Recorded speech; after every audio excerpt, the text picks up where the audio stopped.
Hi, my name is Brendan Winder. I'm the Sarah Coordinate Access Manager. This afternoon we'll be taking you through the CBD Red Zone for a little look around to see what it's like these days. Behind me you'll notice the Forsyth Bar building, pretty big building in town which has got a lot of repair work going on to it currently.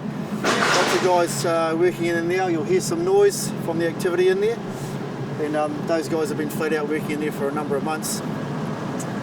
Just out a shot here to the left is the National Bank and Victoria Square, an area which had a significant amount of lateral spread around the river.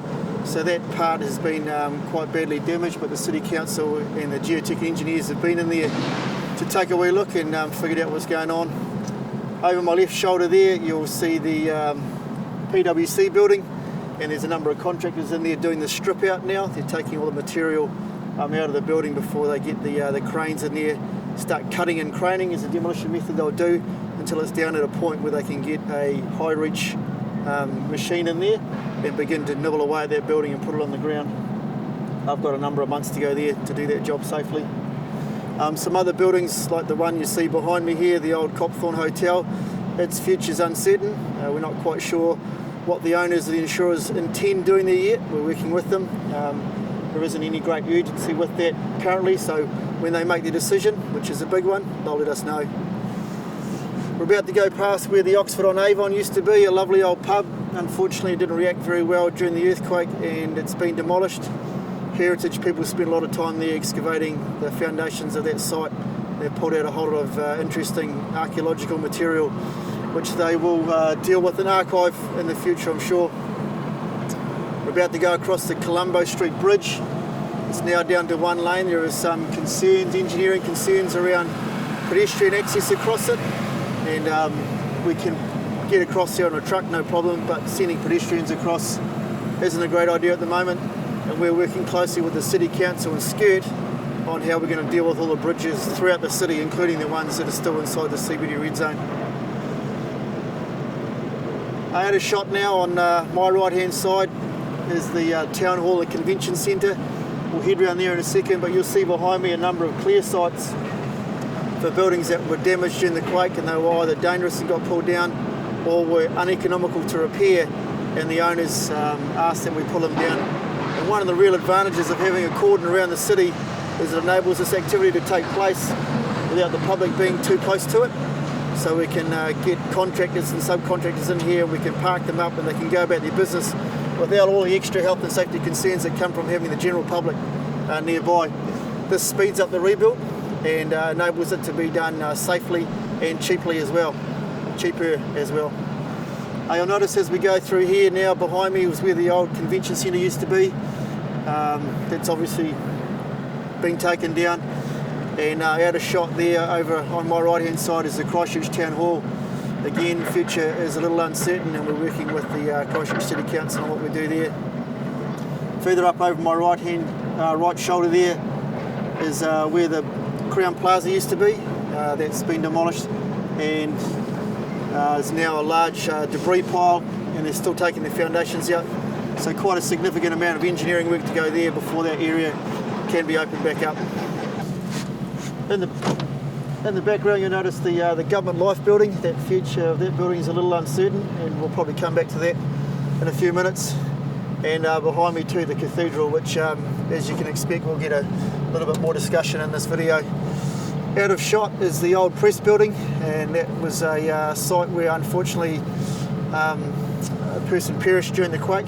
It's now a work site, and the new press building is in behind it. They're in the building and operating quite happily. The Novotel building, also just out of shot, is underway. It's a big Hawkins site and they're going about their business. Cathedral Junction, just behind that also, some repair work to be done in there. The Millennium and the Heritage hotels behind me right now. A wee bit of work to go in there, but they were earthquake strengthened a number of years ago, and it's put them in really good stead to open up once we can get the rest of the city underway. Further out to the east of the city is Radio Network House, and a number of people will know by now that's going to be imploded on August the 5th. We're expecting a lot of people to come along and have a look at that. People often ask why we aren't imploding more buildings in the city, and the answer is pretty simple. There's a huge liability issue that comes with it. Any damage that would be created from imploding a building needs to be covered off by the contractor and the owner, and a lot of them are unwilling to accept that those millions of dollars of extra liability. So the Radio Network House, where it is a really good candidate for that. Just out of shot here also is the BNZ. That's been now cut down to 4 stories, and they'll get the high reach in there shortly and start taking that building apart. And on that site's a number of our international visitors, particularly a load of Irish guys who've been great to come to the city and help us out. So when the Irish team visited here during the test series, a number of those guys got a chance to catch up with the Irish rugby team as well. Didn't help them much. Just down Hereford Street here, you'll notice a couple of other buildings too that have disappeared. And in the background there is the Restart Mall car park. And we're working flat out with those guys to get enough car parks in the city so they can get the people into those retail shops and really keep the economy of Christchurch moving. Now behind me a number of other buildings, some of the old fast food outlets didn't survive that well after the quake, but most of those buildings will get repaired. They've been cleared out and they should be up and running shortly. Over on my right hand side here, the Triangle Centre has been demolished, and we're now into the foundations, and we'll be taking those out over the course of the next month or so. This will clear this area up quite nicely, and there's a plan that we all hope will come to fruition, that we can move the Restart Mall, which is on Cashel Street behind me. Hopefully that can move into this area here in the future, and we can get some of those neat containers in there and start trading in there in the retail space. One of the Christchurch icons, Valentine's, over my left shoulder there. Those guys are up and running. They've done a fantastic job of getting underway after the quake. We worked really closely with them too to get that building and its staff back in there and operating. They've got a large staff of people and they've been in Christchurch a long time, and they did a really good job of getting in and operating as quickly as they could and getting their people back to work. It was great. Further down the road there's a number of other guys who are doing some activities within Valentine's and the adjacent buildings. They've got some 40-foot containers there to load their gear into. One of the benefits again of having the cordon is it enables us to do things like that. If we're operating under a normal regime, that'd be difficult to do, difficult to get consent to do, but one of the benefits of the CERA legislation is we're able to do things like that and get the recovery up and running quickly. We're now on Litchfield Street, and we're by the old bus exchange there. The facade's been taken off that because it was falling off, and by taking it down, it was a nice old facade, but it was dangerous. It was going to fall down and hurt people, so it had to come off. That's been done. Some of the cars and trucks behind us are parked in a position there where there was a number of buildings, and in the background the old Council Civic building, and the future of that building is undecided also.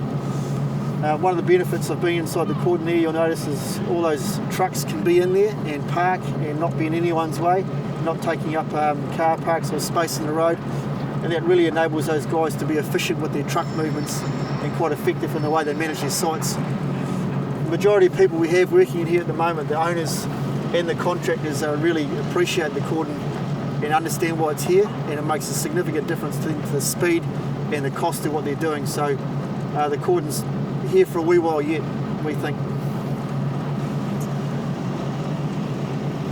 Sort of coming down now to Litchfield and High Street, and this really was quite a badly affected part immediately after the quake. It's much different now.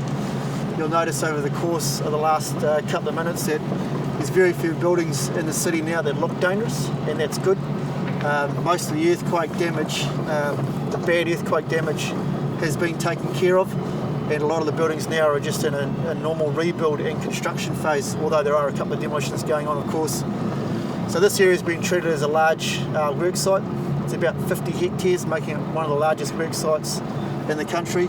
But we have lots of machinery and men and equipment and activities going on in here that would be inappropriate for the public to be a part of. So we keep the fence up while we can speed up the recovery. On my right hand side there, you'll see the old Excelsior Hotel.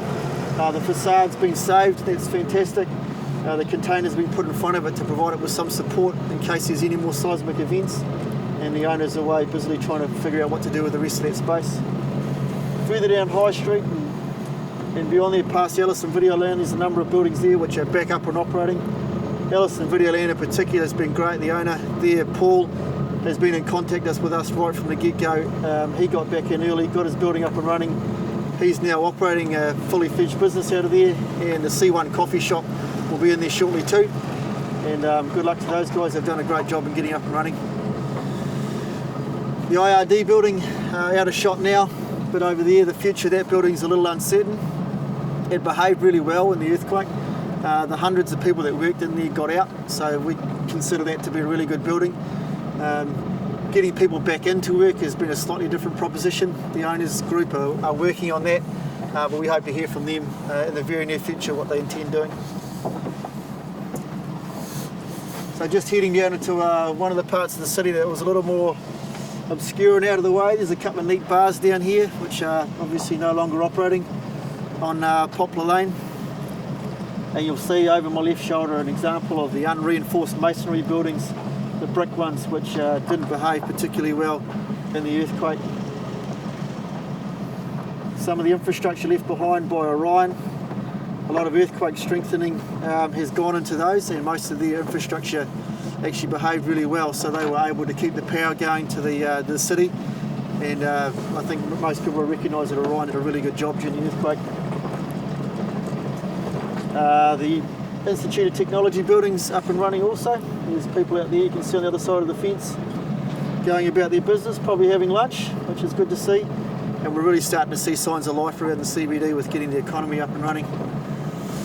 We do have a few issues though, and to be fair, and one of them is behind us. The Mackenzie Willis facade has a retaining structure against us, which is not certified just yet to have the public going around and underneath it, and until that happens we can't let people go through this particular part of Chewham Street. The Majestic Theatre there, not looking terribly flash at the moment, but not really an indication of what's going on structurally, just a few broken windows. The future of that building is again with the owners, and sometimes it takes a wee while to make a decision. So while they're doing that, we'll just leave the fence up. Up here on my right hand side in front of the vehicle is the old Westpac building, big old concrete structure. The owners have deemed it's time for the lifespan of that building has come to its end, and that building is being deconstructed, and being such a big concrete structure will end up with a lot of debris. And what happens is the debris all gets craned off the building. Generally it'll get crushed nearby and then trucked out of the city to one of the number of the sites outside the city where it can be dumped or reused and recycled in many circumstances.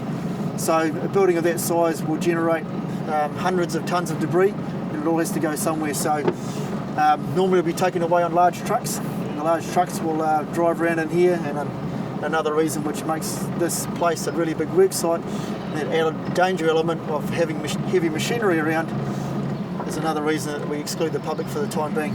It certainly won't last forever, and it's not our intention to keep the public out for any longer than we need to. But if we can do this rebuild safely and quickly and save people money, that's what we'll do. So the Holiday Inn coming up on our right hand side, and Westpac also. Yeah, go right, thanks Josie. And those buildings are still with the owners and their insurers and their reinsurers to make decisions on what they're going to do with those. It sounds like it's taken a wee while for a number of those buildings and owners to make those decisions, and it has.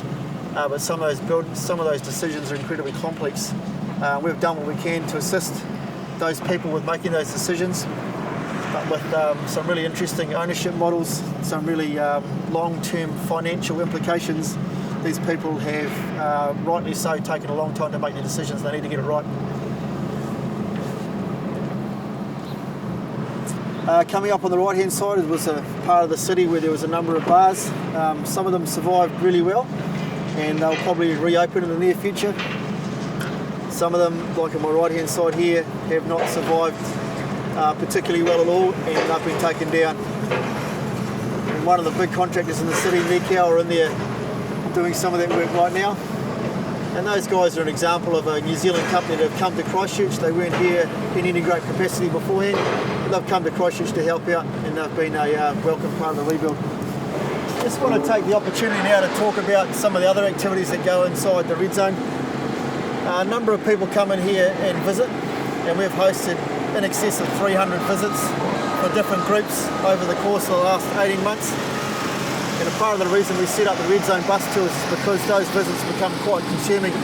We've had some VIPs in here who help raise the profile and fundraise for the recovery effort. We've had a number of investors come through here, some high profile royalty and government officials, and particularly the internationals who have been in the city and had a good look and gone back to where they come from and spoken to their people, their investors, their tourist market, their staff, their government employees about what's going on here and really spread the message that Christchurch is on the road to recovery. We're just going past some of these buildings now. We've finally got a decision on a number of these buildings. It's been a sort of complicated process when buildings share party walls, we call, and to get two owners to agree to a particular method of demolition or the treatment for a building can sometimes be quite complex. And a number of these buildings nearby have been through that now, and we're taking care of them. That's Radio Network House there. That will be imploded on August the 5th. Discussed that really briefly early on. There'll be an exclusion zone put around it, but a lot of people in the city will get a chance to see that when someone pushes the button. So those guys there on the other side of the fence are outside the red zone, going about business as usual, and in fact you can even see there's a chap at his desk up there beavering away.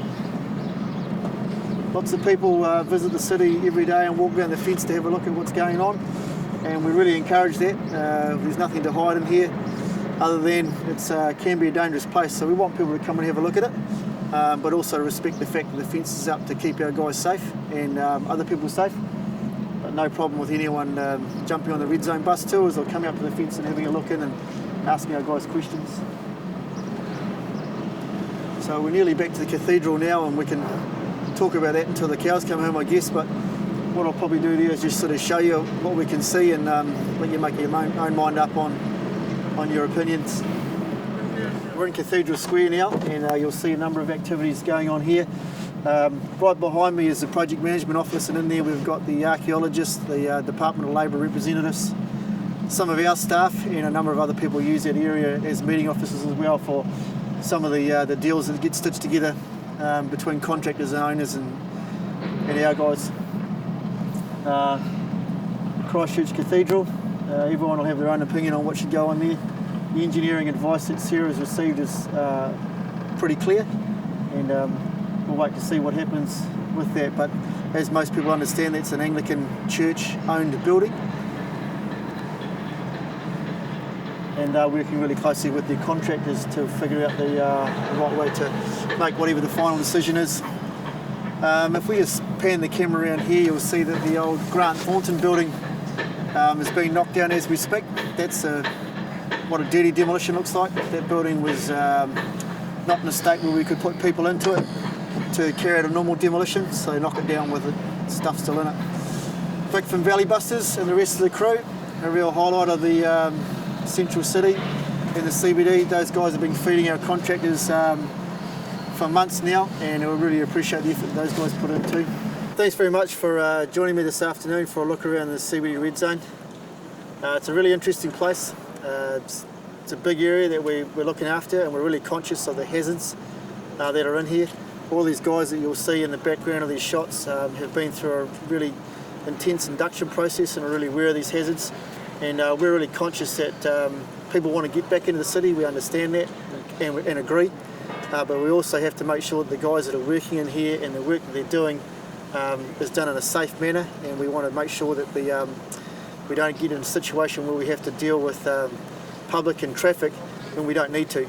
So for the time being, the fence is going to stay up, and we'll get this work done nice and quickly so we can get the people back into the city in a safe and a controlled manner. That's really our goal. So thanks very much for joining me. I hope you understand what we're trying to achieve, and we'll do another one of these again in the future.